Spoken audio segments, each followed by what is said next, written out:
Come in. Welcome. I'm E.G. Marshall. Welcome to our world of mystery and the macabre. Sit back and lend us your fears. Have you ever seen a ghost? It is an experience of such horror as to turn your blood to ice. Oh, I know, there are those who scoff, but they have never met a ghost. Our mystery drama, The Ghost Driver, was written especially for the Mystery Theater by George Lothar and stars Augusta Dabney and Mason Adams. It is sponsored in part by Anheuser-Busch Incorporated, brewers of Budweiser, and by the Kellogg Company, makers of Kellogg's Special K cereal. I'll be back shortly with Act One. 8 in the morning, Kellogg has that wholesome taste to get you up and grinning. This is Jerry Crawford for Kellogg's Special K. We've been having some fun in our television and radio commercials by using a ball and chain to symbolize the slight overweight problem common to so many of us. We point out that being a few pounds overweight is just a little more difficult for you. Climbing stairs, just walking around, even sitting down can feel, well, like you're wearing a ball and chain. In case you missed the message, it's this. If you really want to get rid of that extra weight, you really have to work at it by exercising and with sensible meals like the Special K breakfast. A 1-ounce bowl of Special K, America's favorite high-protein cereal, 4 ounces of skim milk, tomato juice, and coffee. Less than 240 calories. Nutritious and, by the way, delicious. So why not begin each day with a Special K breakfast and then keep up the good work? Special K can't help you lose weight all by itself, but it really is a good start.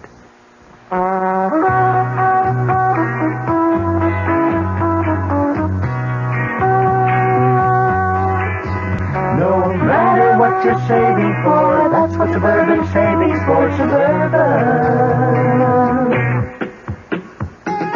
Suburban Savings offers you an easy way to borrow without touching a penny in your regular savings passbook account. Just let Suburban loan you the money. It's called Suburban Savings Passbook Loan. You can borrow up to 90% of the total amount you have on deposit at reasonable rates, and you can pay off your loan at your convenience. When your loan is repaid, you still have all of your savings intact, plus interest. So if you need money, why not take a loan from Suburban without touching your savings? Suburban Savings Passbook Loan in New Jersey at Bayonne, Edgewater, Elmwood Park, Emerson, Hackettstown, Morris Plains, Nutley, Paramus, and Sparta.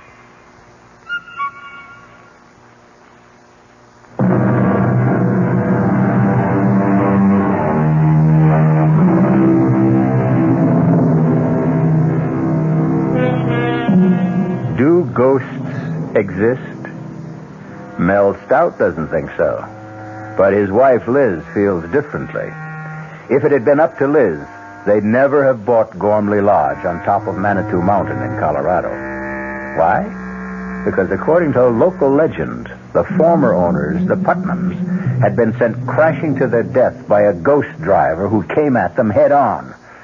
Now, in the living room of the lodge... Liz, I've had it up to here with that brother of yours. Oh, now, I mean, he Mel. promised to help finish painting his living room before the Duncans arrived tonight, and where is he? Mel, I'll tell you where he is. He is out on the slope skiing, enjoying himself as usual. Well, do you just be reasonable. Now, if we didn't have Rory, where would we get a ski instructor, I'd like to know? We certainly can't afford to hire one, any more than we could afford to have this place painted. Oh, I'm sorry. It's just that I've got so darn much on my mind. Liz, I just hope that I haven't made the mistake of my life and yours. We'll make a go of the lodge. We're off to a pretty good start. The Duncans arrive tonight, and they're booked for a full week. And the Todds and the Morgans arrive next week. Yeah, and after that? Well, darling, our newspaper ads ought to get us more customers. Just ask yourself, darling, what would you rather be doing now? Painting the living room of your own ski lodge with paying guests arriving tonight?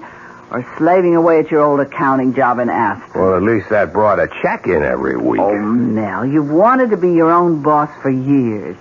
And so we bought this old mansion on top of Manitou Mountain to start our own ski lodge. The old Gormley Mansion. And we're going to keep at it until we make a success of it. Liz, you're marvelous. Oh, there's somebody at the front door. I'll get it. Oh. Oh, Mrs. Gormley. Come to pay you a visit, Miss Stout. My first formal visit. Well, that's very good of you, Mrs. Gormley. Well, won't you come in? All right, Jason. You heard the lady. Wheel me in. Yes, Mother. You know my son, Jason. You've met? Yes, briefly. Mel, the Gormleys have come to pay a visit. I see you, Mrs. Gormley. Jason. Hope you don't mind if I finish this painting. Oh, go right ahead. I'd give you a hand, old as I am, but my arthritis keeps me in this wheelchair. Jason, why don't you... No, thanks. I couldn't think of asking a fine arts painter to do... Fine art. You hear that, Jason? Mr. Stout complimented you. Called the mountain scenes you paint fine art. Well, they are. Why, I saw some of them in the ski shop in town. They're very good. Do you sell many? A few. Oh, just enough to cover the cost of the paint and canvas.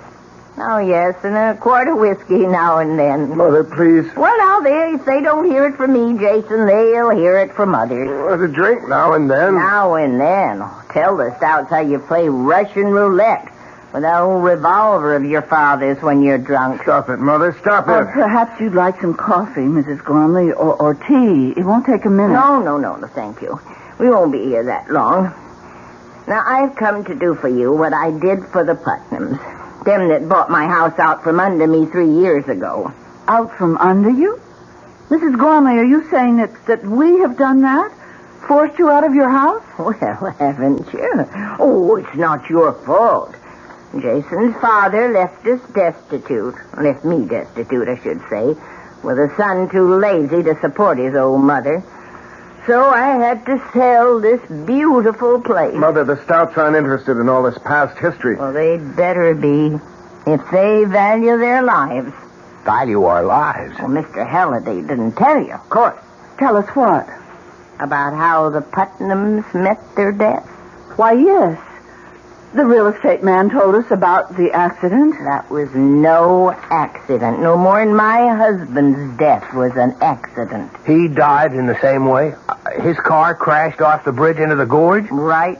800 feet down into the gorge. To the rocks 800 feet below. But no accident. Suicide. The Putnams didn't commit suicide. Not them. My husband, Jason Sr., raving drunk and suicidal, but theirs was no accident either, the Putnams. He drove them off that bridge. Who? My husband. Now, wait a minute, Mrs. Gormley. If your husband was dead... Hi, I'm back. Oh, sure. Naturally, Rory. Now, the painting job is nearly done. Oh, now, don't get uptight, Mel. I just didn't remember it till I was out on the slopes. Hi, Mrs. Gormley. Jason.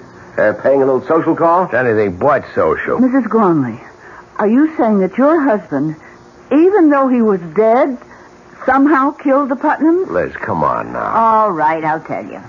After my husband's death, when I realized I'd been left penniless, and that I'd have to sell this place, I fell into a state of depression.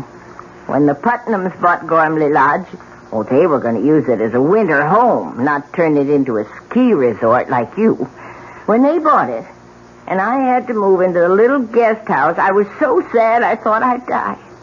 For days and days I sat and wept, and then one night, my husband come to me. Your husband? You dreamed? It was no dream. Oh, it was my husband. His ghost. Oh, for the love. Rory. He stood at the foot of my bed, and he begged my forgiveness for leaving me a pauper and breaking my heart. And he said, Jessica, I promise you'll live in Gormley House again. And then he vanished. The very next night, the Putnams crashed through the bridge over Gormley Gorge. Well, accidents do happen. It was no accident. Now, the real estate man didn't tell you the whole story. Mrs. Putnam lived long enough to tell just what had happened. Well, you can ask the sheriff. The Putnams didn't go off the bridge by accident. They were driven off it. Forced to swerve off it by an oncoming car. A car driven by a skeleton. Good heavens. That's what I wanted to tell you. And now you know.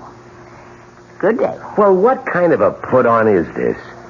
She's trying to scare us out of here. I'm trying to save your lives. You're trying to get back into this house. That's what you're doing. Just the way you moved back after the Putnams got killed and lived here a full 3 years until now. Roy, have some respect. Respect? No way. She may be old, but she's as shrewd as they come. She frightens you off, then moves back in again and stays until some other sucker comes I along. warn you. Just let us know when your husband's ghost shows up again. It did. What? Last night. Oh, man, this is the neatest ripoff Shut up, Roy. Will you... Your husband's ghost? Last night? Yes. And he used the same words. Jessica, I promise you'll live in Gormley Lodge again. Oh, I beg you, listen to me. The Putnams wouldn't and went to their death. Oh, Mrs. Gormley, you're really out of sight. You know... You, so smart. You're so sure of yourself. You think he isn't watching and listening, my husband? Do you think he doesn't know how you insulted me? And you think he'll not repay you? Oh, yes. If people are to die this time, too, you will be the first. Now, be warned. Jason, wheel me back. Be warned.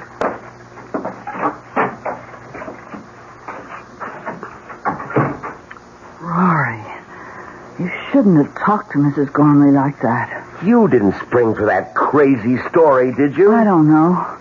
I wonder. What, Liz? Mel, call the sheriff. Find out if Mrs. Gormley's telling the truth. Oh, come on, Liz. I look like a fool. Anyhow, I've got to finish this paint job. What? Liz, you're not... I must find out. Suit yourself. You always do.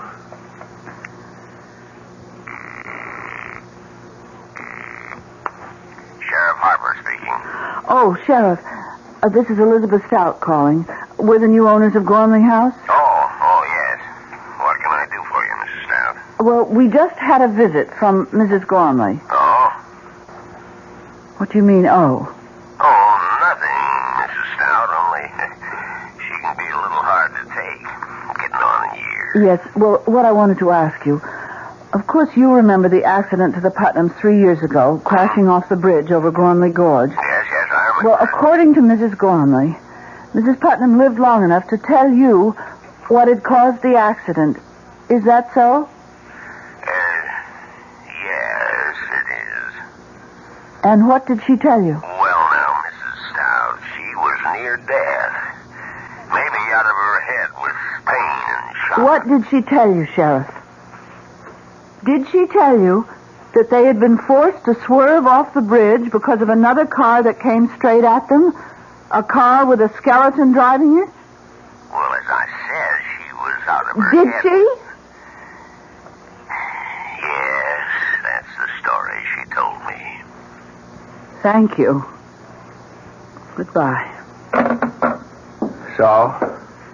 Mrs. Gormley told the truth. Oh, the Putnam woman was dying. Anybody in that condition is liable to say anything. I suppose. Now, look, just get off it, Liz. We put our life savings, every cent we've got in this place, and I'm not leaving, ghost or no ghost. Well, speaking of leaving, I'd better get on down into Manitou and pick up the Duncans at the airport. Well, it's a bit early, isn't it?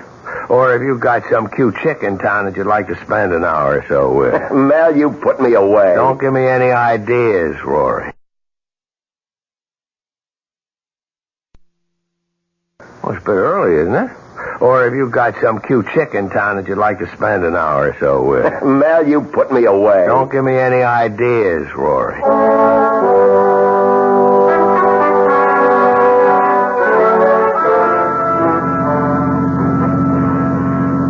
This is some road, Rory. You drive it often? In the dark, I mean? A few times, Mr. Duncan. Well, it's frightfully steep and curvy. Now, don't push the panic button, Mrs. Duncan. I'll get you to the top of Manitou Mountain safe enough. You'll be enjoying a hot toddy in front of the fireplace at Gormley Lodge before you know it. Maybe you better slow down a little. Ah, it's okay. That was just a patch of loose shale. You much of a skier, Mr. Duncan? Oh, I do okay. My wife will need some lessons, though. I take it Gormley Lodge has a pro. Oh, the best. Me? Well, fine. Say, this road is steep and curvy. Must be pretty spectacular. Views, I mean, in the daytime. It's spectacular enough right now, what I can see in the headlights. We've got some views, all right. Here's one. It's real cool. From the bridge over Gormley Gorge. Steep? 800 feet straight down. Yeah, it's too bad there isn't a moon tonight. I'd stop on the bridge and let you have a look. What's that sound? We're crossing the bridge now. A wooden bridge over Gormley Gorge. About 500 feet across. Hey, what's it? Lights of a car. Coming fast. That damn fool is coming straight at us. Get over! A skeleton driving that car. Hey, we're going off the bridge!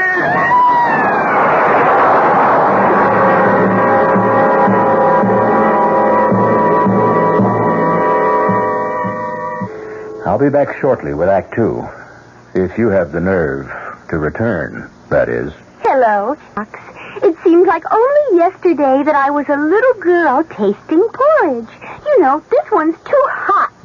This one's too cold. And now I conduct taste tests on diet drinks. And there's one I must tell you about. Sugar-free diet 7-Up. It has a fresh, natural, delicious taste. It drives my taster meter crazy. Sugar-free diet 7-Up. This one's just right. Hey, Mom, what's for dinner? Hey, Mom, what you got? How about a no-cook dinner for a change? Serve a delicious spread of sliced meats, cheeses, salads, and crisp rolls from ShopRite's appetizer counter. You'll love the freshness, the fine quality, and the pleasing variety. This week's best buys are ShopRite freshly sliced chicken roll, half pound, 69 cents. Imported Switzerland Swiss cheese, half pound, 89 cents. ShopRite liverwurst, 99 cents a pound. Fresh macaroni salad, 39 cents a pound. So relax. Pick up a ready-to-eat dinner at the ShopRite appetizer counter. She loves her family. She wants the best. She does all that she can do. She lets ShopRite do the rest. Hey, Ma, what's for dinner? ShopRite has the answer.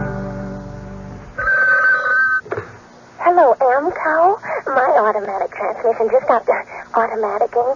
I was wondering, do you service Chevrolets? Do we service those sensational Chevrolets? Ma'am, Amco has serviced over 3 million automatic transmissions of all kinds. Ah. Nearly 900,000 Chevrolets alone. Ooh. Do we service Chevrolets? George, pitch pipe, please.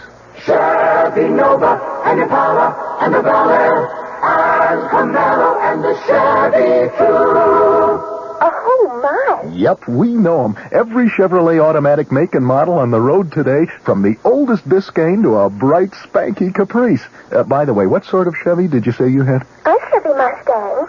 Well, no matter. Nobody knows your automatic transmission better than Amco. AA MCO. There are over 500 Amco centers coast to coast. Consult your yellow pages for the Amco center nearest you. AA MCO. Amco. This is WOR New York and RKO General Station.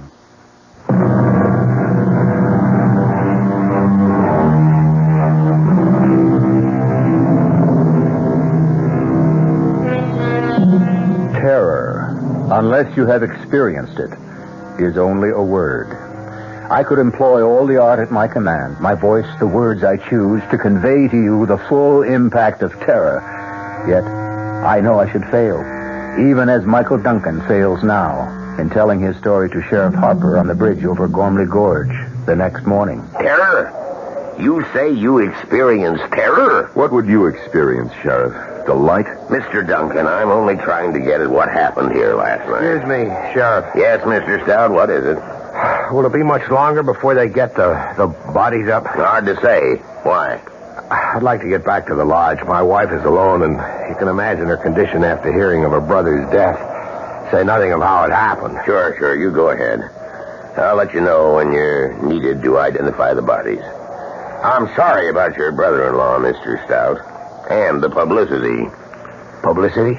And this is the second time the ghost driver has struck. Ghost driver? And the news has got out. I hear they're sending reporters over from Aspen. That's great. That's just what I need. That'll end my ski resort business for good. Not that it ever got started. Wait a few minutes and I'll ride back up with you. Nothing I can do either till they recover Jill's body. Oh, yes, there is, Mr. Duncan. You can give me a full account. Now, look, Sheriff, I've told you all I know. We were driving across this bridge when we saw this other car coming straight at us. Stout's brother-in-law was driving. He swerved to avoid the oncoming car and went through the guardrail. In the split second between swerving and going through the rail, I leapt clear and saved myself. I wish I could say the same for that boy and Jill, my wife. About the skeleton at the wheel of the other car. Why do you keep harping on that? Because it's something to harp on. If you saw a skeleton driving that car... I didn't. You said... I know what I said, but I've got to be wrong. I couldn't have seen what I thought I did. Why not? Because I don't believe in skeletons driving cars. I don't believe in ghosts. Now, take it easy, Mr. Duncan. All I'm after is a complete report. The facts. All you're after is the publicity you're going to get out of this. Put you on the map, won't it, Sheriff? Why, you might even get a job in one of the big Colorado ski resorts like Aspen or Vail. That'll be enough, Mr. Duncan. You can go. I'll phone the lodge when I need you.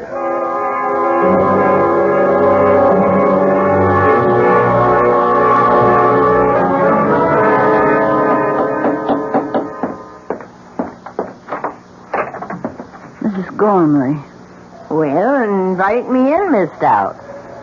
Oh, yes, of course. Yes, I'm surprised to see that you're not in a wheelchair. Oh, it depends on how bad my arthritis kicks up. Sometimes I can walk with a cane, like now. I see. Is your husband home? No, he's down at the bridge with Mr. Duncan. Oh, the fella whose wife got killed, huh? Yes. Well, I'm sorry about that. Sorry about your brother, too. Even though he asked for it. Mrs. Gormley, Your brother's dead because he wouldn't listen. He wouldn't heed my warning.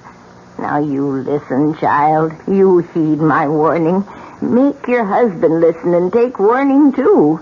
You leave this place. Leave it today. Don't think I wouldn't. We wouldn't if we could. But we can't. Oh, our savings are tied up in Gormley Lodge. Listen to me, listen. Now, my dead husband came to me again last night. And he promised me again I'd return to this house. You love this old house, don't you? Well, it was my life. You're a woman. You understand how that is. Yes. I came here a bride 40 years ago. Jason, Senior, that is. He was just starting his career as a painter. Jason, my son, was born here. There was another child, a little girl. She died here.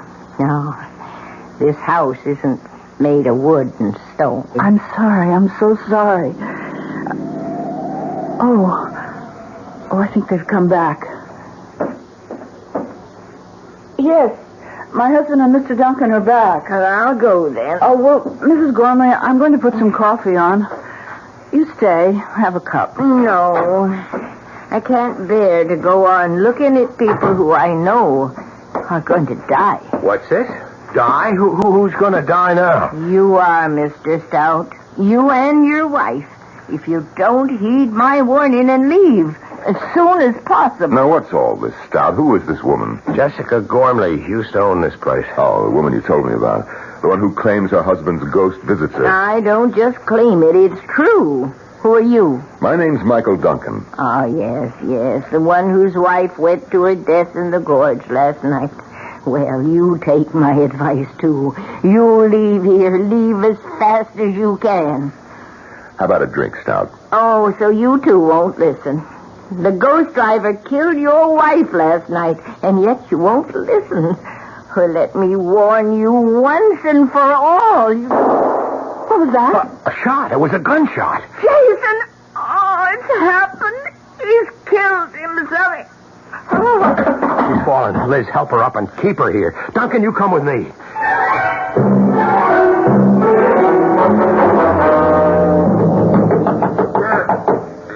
Coming. Yeah, Mr. Stout, what do you want? Oh, you're okay, Jason. We heard a gunshot. What of it? Well, we've heard of you and your little games like Russian roulette, and we thought that you... I'd shot myself? No such luck. Come in if you want to. Oh, The gunshot we heard. I fired it. Deliberately. You fired that shot deliberately? You ask a lot of questions for someone I haven't even met. It's Mike Duncan. He and his wife are to be my first guests. It was his wife who got killed last night. Oh. I'm sorry. How did you escape? Flung myself from the car just before it went through the guardrail. Well, you'd better keep an eye out for the old man's ghost. He'll be after you. Mr. Gormley, I don't believe in ghosts. Now, why did you fire that revolver? What business is it? All right. I'll tell you. You'll think it's nutty. I'm sure. I've been playing Russian roulette with this gun for years. Ever since my father died. And I always win. Or lose, depending on how you look at it. And how do you look at it, Jason? I give it to you straight, Mr. Stout. I want to lose. For years now, I've picked up the gun like this. Oh, no, not every day. Maybe once a week. Once every other week.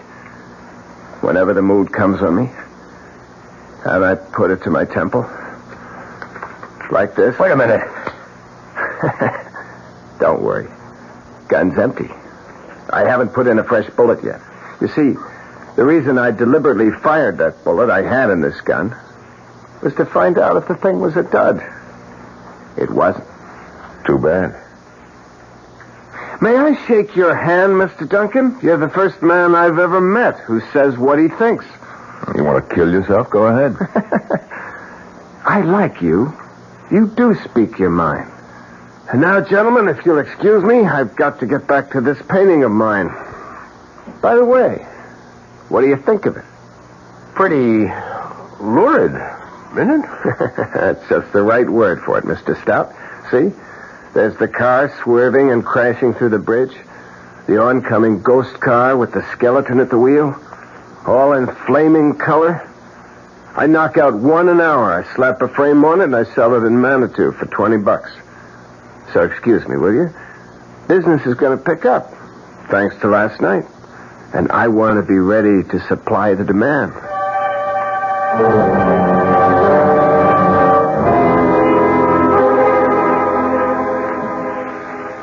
It's been a rough 24 hours, Miss Stout. It's a nice chair. Just right for sitting in front of a fire. Cost you plenty, I'll bet. Yes, plenty. But that isn't what I'm thinking about. You're thinking about your brother and my wife lying in their coffins at the undertaker's in Manitou. Yes, and also that even a small village like Manitou has an undertaker. Birth, death, taxes. The only sureties in life, Mrs. Stout. Liz. Mike. I like your husband. Me too. He told me about everything. About what getting this ski resort means to you. Your life savings invested, all that. All down the drain, I'm afraid. The publicity? What else? Every reservation's canceled. Well, all except one. But that'll come in, too. It has, Liz. Yes? There it is. Please cancel my reservation for next week, Frank Norton. As a family of 4. Telegram phoned in from Aspen. Anybody got a sponge? A sponge? So I can throw it in. I'm through, Mike. You always give up this easy? What do you mean, easy? Just that. Do you always fade when the going gets tough? Well, this is the time to start fighting. Does it make good sense to let all this go down the drain because somebody's playing a trick on you? A murderous trick? Do you think it's a trick? What else could it be? A skeleton driving a ghost car? What else but a trick? Well, what else? You were in that car last night. You saw. And it was a skeleton behind the wheel of the oncoming car. You told the sheriff that. You can still say that it was a trick, yes. What kind of trick? Damn it, Mike, you admit you saw a skeleton driving a car, but you can still call it a trick? See, I see you don't answer. Look, Mel, I'm a practical man, a businessman. You think being a businessman is simple? Oh, no. I've had troubles that would make yours look like nothing. Today you won't find anybody more successful than me. But I've been bankrupt twice. Yes, and paid off every cent. How? Well, not by running away, the way you want to, but by standing up and fighting. And that's what you've got to do right now. How? You tell me how, and I'll do it. Look, we'll do it together. I've got a stake in this, too, you know. My wife is dead. Murdered. Yes, murdered. Not by a ghost, but by a trick. And if it's the last thing I do, I'm going to find out who played that trick and make him pay. And you don't think it's a ghost? Do you? Answer me. Do you believe in ghosts? Did you believe before you came here and ran into this mess you're in? Well, no, I didn't. Then why start believing now? Ghosts, my foot. Now, this is a trick. Somebody wants to stop you from turning Gormley Lodge into a ski resort. And if you ask me, it's the Gormleys. One or the other or both is behind all this. Or that sheriff down in Manitou. The sheriff? Oh, Mike, you don't really think that the I don't know what to think, Liz. All I know is that somebody's behind this, and those are the three likeliest suspects. Now, look, I'm no Sherlock Holmes, but I've got a brain, and I've got guts, and well, my wife is dead, my Jill. Well, I'm just going to find out who killed her, that's all. The tougher they are. You like a drink, Mike? No, thanks. I'll be okay. Especially when I nail that murderer. What have you got in mind? Well, it'll be dark in about an hour. We take the car, Mel, you and me. We take the car, and we drive up and down that road, all night if necessary, to meet up with this so-called ghost driver. And when and if we meet up with him... Yes? If and when you meet up with him, what? We don't turn aside. We don't swerve out of his path and off the bridge. We drive straight at him and keep driving at him. If he's a ghost in a ghost car, we'll drive through him. And if he isn't? If he isn't? Well, if he isn't, it'll be one hell of a crash.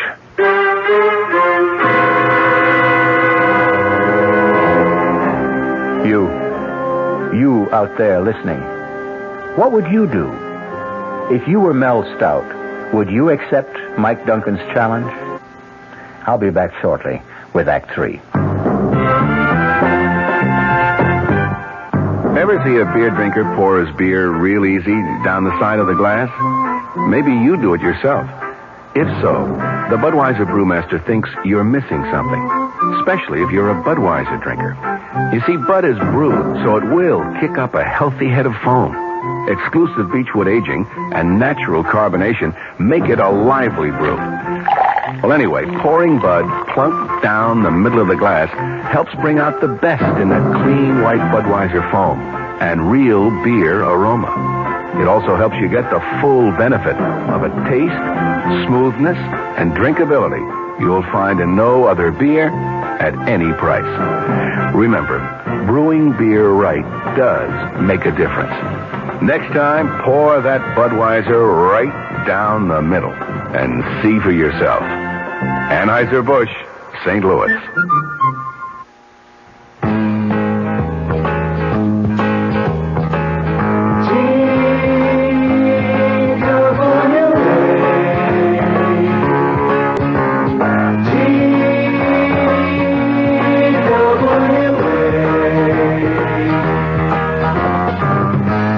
Thought you couldn't afford to fly to California this summer, TWA has some good news for you. You can.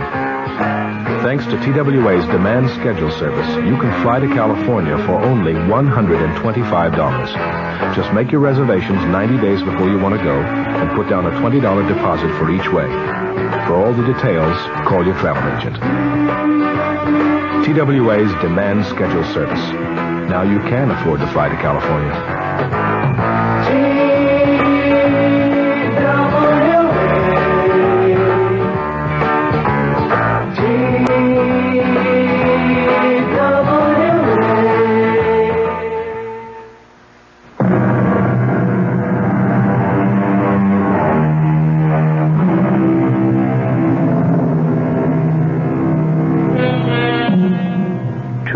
Are now driving the twisting, precipitous mountain road that leads to Gormley Lodge. One, Mike Duncan, believes that the ghost driver they hope to meet is nothing but a trick. Mel Stout, his life savings, every penny at stake, has had no choice but to go along. Mike, I'm bushed. Let's make this the last trip. We're going to drive up and down this road till dawn. Yes, and night after night if we have to. Until we meet up with our so-called ghost driver. This is the 6th time we've been up and down this mountain road. Okay. Pull over. I'll drive. Get out your side. I'll slip behind the wheel. Yeah. Hey, there's a car coming up behind us. Red light flash. That must be the sheriff. Yeah, it's the sheriff, all right. Mr. Stout. Oh, and you, Mr. Duncan. What are you doing here, Sheriff? Well, that's what I want to ask you. I got a report from Mountain View House across the valley there that they were seeing headlights going up and down this road. Guess I don't have to tell you everybody around here's on edge after what happened last night. Now, what are you up to? We're not up to anything, Sheriff. We're driving this road in hopes of meeting up with whoever or whatever killed my wife and Mr. Stout's brother-in-law. Get yourselves killed in the bargain? Oh, no. You drive on up to Gormley Lodge, and when you get there, stay there. You make that sound like an order, Sheriff. That's what it is, Mr. Stout. Well, I guess we better do like he says, Mike. I don't think so. Oh, you don't? No, I don't. This is a public road. We've got a right to be on it. Unless we're doing something that breaks the law, and we're not. You're a kind of troublemaker, Mr. Duncan, aren't you? Sheriff, I never go looking for trouble, but I know how to handle it when it comes my way. Now, either you arrest us for breaking some law or other, in which case you'd better be prepared to back it up, or I'll sue the town of Manitou and you for false arrest, or get off our backs. I'm not on your backs. I'm trying to save your lives. Take my advice. Advice, huh? I thought it was an order. All right, wise guy. Have it your way. Go ahead and get killed and be damned to you. Let's go, Mel. You can sure sound tough, Mike. No small-town sheriff pushes me around. Well, he's only trying to do his job. Maybe. And maybe not. What do you mean? I don't know. But that's what we're going to find out. Tonight, tomorrow night, or whenever. Now, there's the bridge ahead. Yeah, maybe you better slow down. No. If it's a ghost, we'll go through it. If it isn't... Mike, headlights coming toward us. Now, look, don't lose your nerve. Coming closer. We're going to crash if you don't... Mike! Driving that car, it's Rory! Your brother-in-law, my God!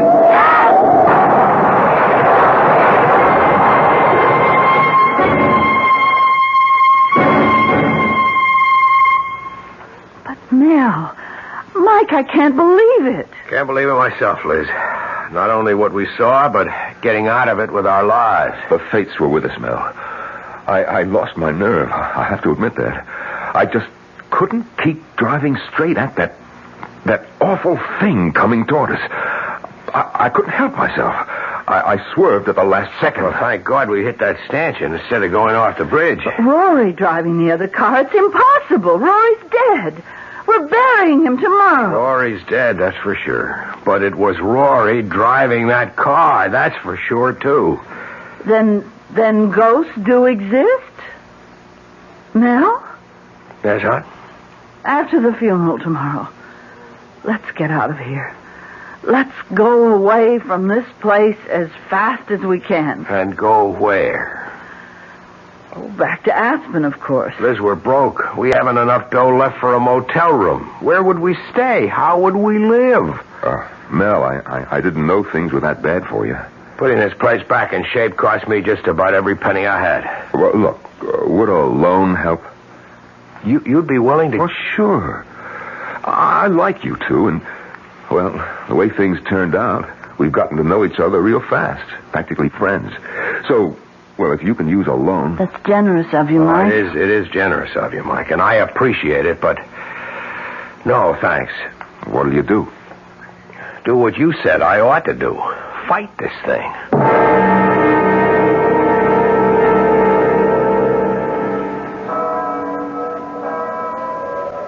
Liz, Mike, if you ever come east, be sure to look me up. We will, Mike. Yes, of course. You won't change your mind about the loan? Can't. Would only be putting off what's bound to happen. Unless Unless what? Unless I can find the answer to what goes on here.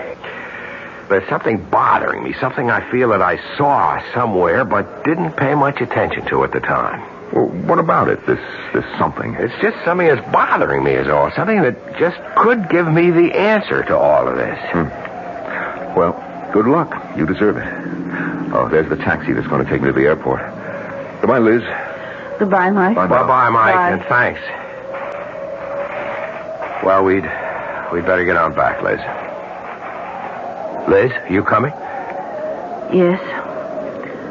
Mel, you better know it now. No matter what you intend to do, I won't be staying.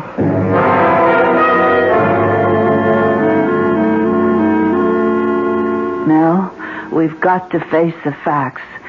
Buying this place was a big mistake. I admit it now. But there's no sense in crying over spilt milk. What's done is done.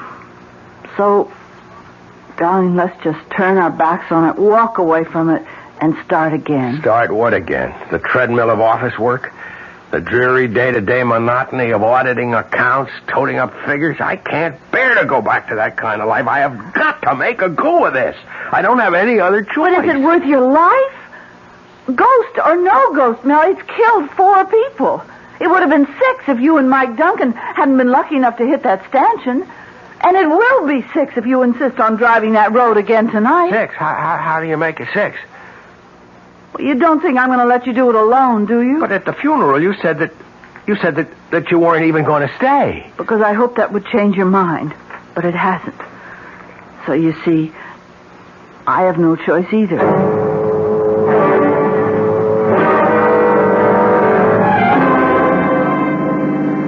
It's just like last night with Mike. From the top of the mountain down to Manitou, then back up again and again, and no sign of him. But he did show, finally. And Mike lost his nerve, swerved aside at the last second. Let's hope I don't lose mine. Will it matter? What do you mean? Well, if you lose your nerve, we'll go off the bridge.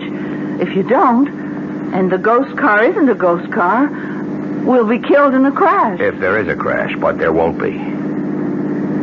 You seem awfully sure of that. I am. Remember at the cemetery I told Mike there was something I had seen but hadn't paid any attention to? Yes. And that if I could only remember what it was, I'd have the answer to all of this? Yes. Well, it's come to me. Driving up and down the mountain tonight, it suddenly came to me. See, it wasn't something I'd seen. It was something I'd heard and paid no attention to. Something I knew but didn't realize what it meant. And if I'm right, Liz, if I'm right... What is it? What did you remember? We're on the bridge now. Let me concentrate on driving. Mel? Mel, there it is, the ghost car. It's coming straight for us. Yes. And behind the wheel, driving it, it's Rory. Oh, my God, it's Rory. Oh, we buried Rory. But it's his ghost, Mel. Get your hands off the wheel. Don't try to turn the wheel. We're going to crash. Mel.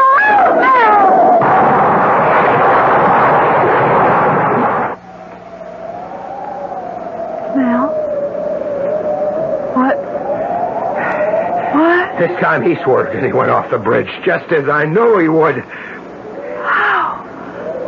How did you know? Later, Liz. Right now, we better get up to the lodge and phone the sheriff.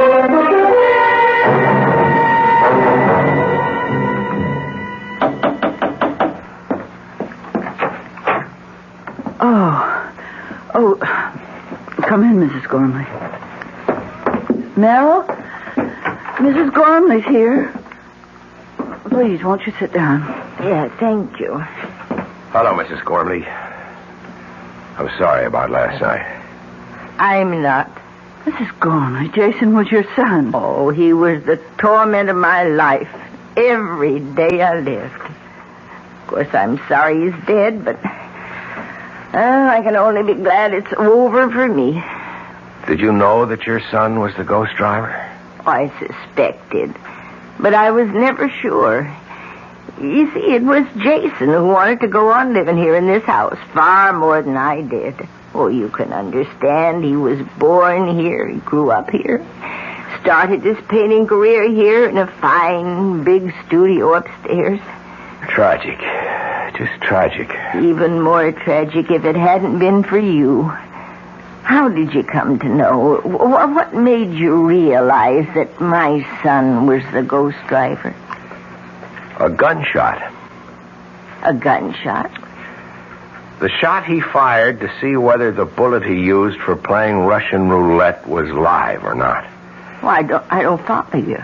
You see, something kept bugging me, Mrs. Gormley, but I couldn't nail it down because I kept thinking it was something that I'd seen. But then suddenly I realized it wasn't something I'd seen, but something I'd heard. That gunshot. I still don't know. It got me to thinking about Jason playing Russian roulette, playing with life and death. And that got me to thinking a step further. Sure, Russian roulette. Only a fool or a would-be suicide would play it. But the fact remains that the odds are in his favor. Every time Jason spun the barrel of that gun and pulled the trigger, the chances were 5-1 against firing the bullet. Oh, but what was the connection between that and the ghost driver? Driving a car straight at another car is just another form of Russian roulette. Ah, yes, I see. Well, Sheriff Harper came to see me, and he said Jason was wearing a mask. A paper mache mask of your brother's face. Yes, and it wasn't a very good likeness of my brother. But it didn't have to be. It looked enough like him to fool you when you saw it under those awful conditions. The night and the headlights and the car coming straight at you. Fear did the rest. There must be another mask, the skeleton face. Oh, there is. We searched the studio and we found it, Sheriff Harper and me. Yeah, well, it's all over. Jason's at peace at last. God knows I soon shall be. Well, good day. Funny, though. What, Mrs. Gormley? Well, we've searched and we've searched, but we couldn't find a mask of my husband's face. What made you think there was one? Well, you see, when I heard about the masks, I thought it must have been Jason who came and stood at the foot of my bed. Not my husband's ghost. But if it wasn't Jason, who was it? What was it?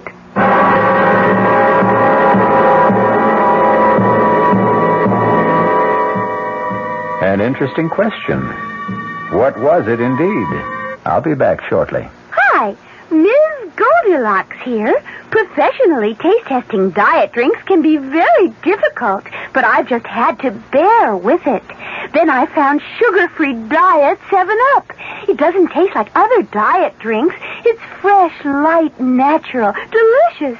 Sugar-free Diet 7-Up tastes so good that I've taste-tested it hundreds of times, and each time I've given it my seal of approval. Yes, this one's just right. Introducing the greatest taste to come out of your toaster since Samuel Bath Thomas baked his original English muffins in 1880. Thomas's new onion English muffins. Little bits of real onion blended into Thomas's original English muffin recipe create a tangy taste that makes everything fantastic, like burgers and cream cheese and cold cuts. Even butter tastes better. Thomas's new onion English muffins. The greatest new taste since 1880. Thomas's promises. Hey, Pat, how tall do you think she is? 300 feet if she's an inch, Luigi, and a fine lady she is. The year 1886. While most New Yorkers were enjoying their first look at the Statue of Liberty, a few were enjoying their first taste of Thomas's bread and discovering it was every bit as delicious as Thomas's English muffins. Today, there's still never been a lady to equal the lady, or a bread to equal Thomas's protein, whole wheat, and white bread. Thomas's promises. Here's news from Queen Elizabeth II. Now you can sail to Europe on Queen Elizabeth II and fly home free. I'll repeat that. Sail to Europe on Queen Elizabeth II and fly back to New York free. She reaches Europe in 5 luxurious days. You have ample time for touring because you fly back. Meals and entertainment on board are included. A whole new crowd of people are discovering Queen Elizabeth II because she's affordable. And she's fun. She has 9 bars, 4 swimming pools, 3 nightclubs, a discotheque, a gymnasium, a sauna, a casino, and 3 of the finest restaurants in the world. Sail first class grades A to H and fly home free. Sail tourist grades L to Q and S to U and fly home half fare.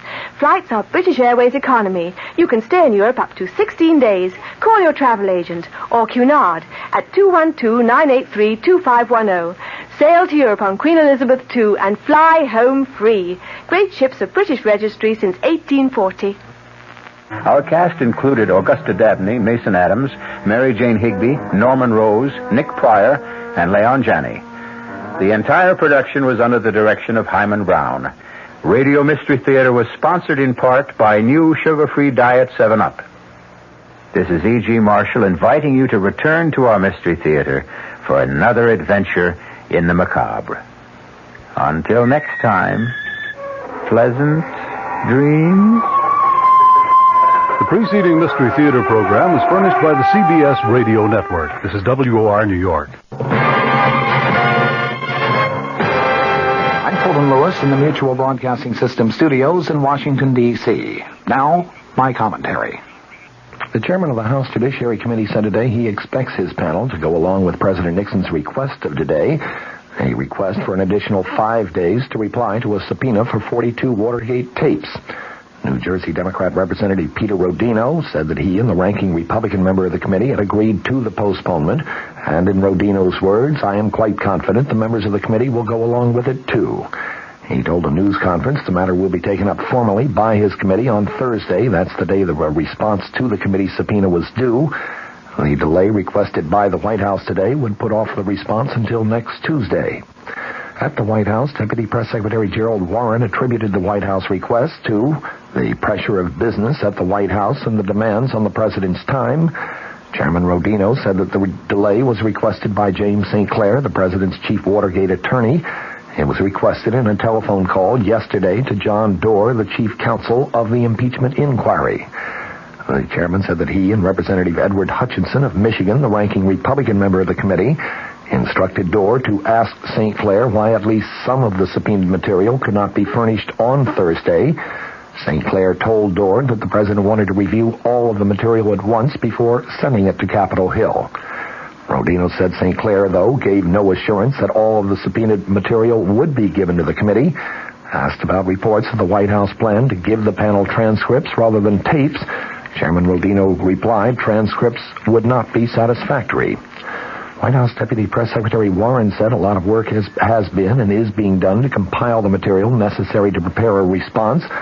The president himself has spent many, many hours reviewing the response and has determined that he would like some extra time to review the response in its entirety.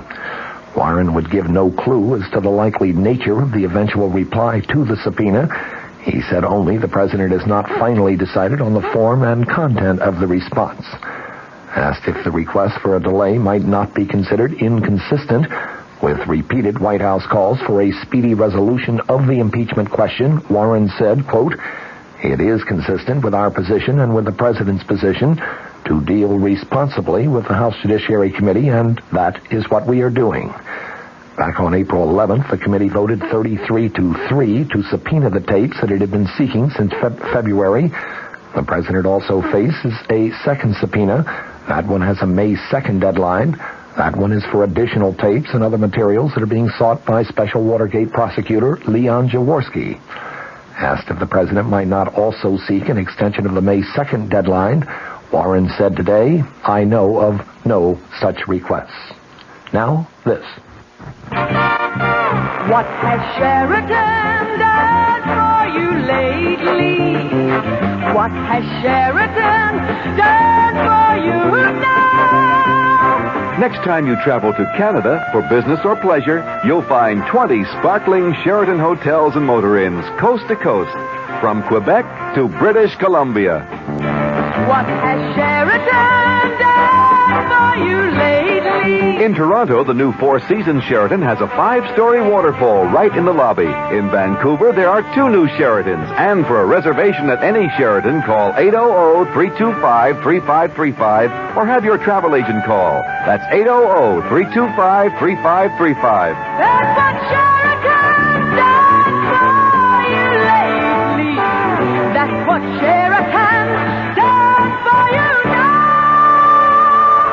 Sheraton Hotels and Motor Inns worldwide. White House officials say privately that they're not really sure how they should interpret Vice President Gerald Ford's remarks to 1,300 newspaper and broadcast industry leaders yesterday. One school of thought is that he was not taking any pot shots at the president. Others, however, read into his comments a significant break from Mr. Nixon on the Watergate tapes issue. The vice president said that the president might have tried harder to get the story of Watergate out sooner, and that he should begin cooperating as fully as possible to clear the issue up now. A committee subpoena for tapes and documents, of course, was due Thursday, but the request has been made now to postpone that till Tuesday. Ford, in his speech yesterday, said, "It's pretty hard to put yourself back into the shoes of somebody else in a situation like this. I do read the newspapers very extensively. I could not have been oblivious to some of the things that were going on that has taken place or has transpired. It would be my technique," he said, "if I were in those shoes, which I hope and trust does not take place, but it would be my technique to want to find out as quickly as possible. I assume that the president did. In fact, I have good reason to believe that he did."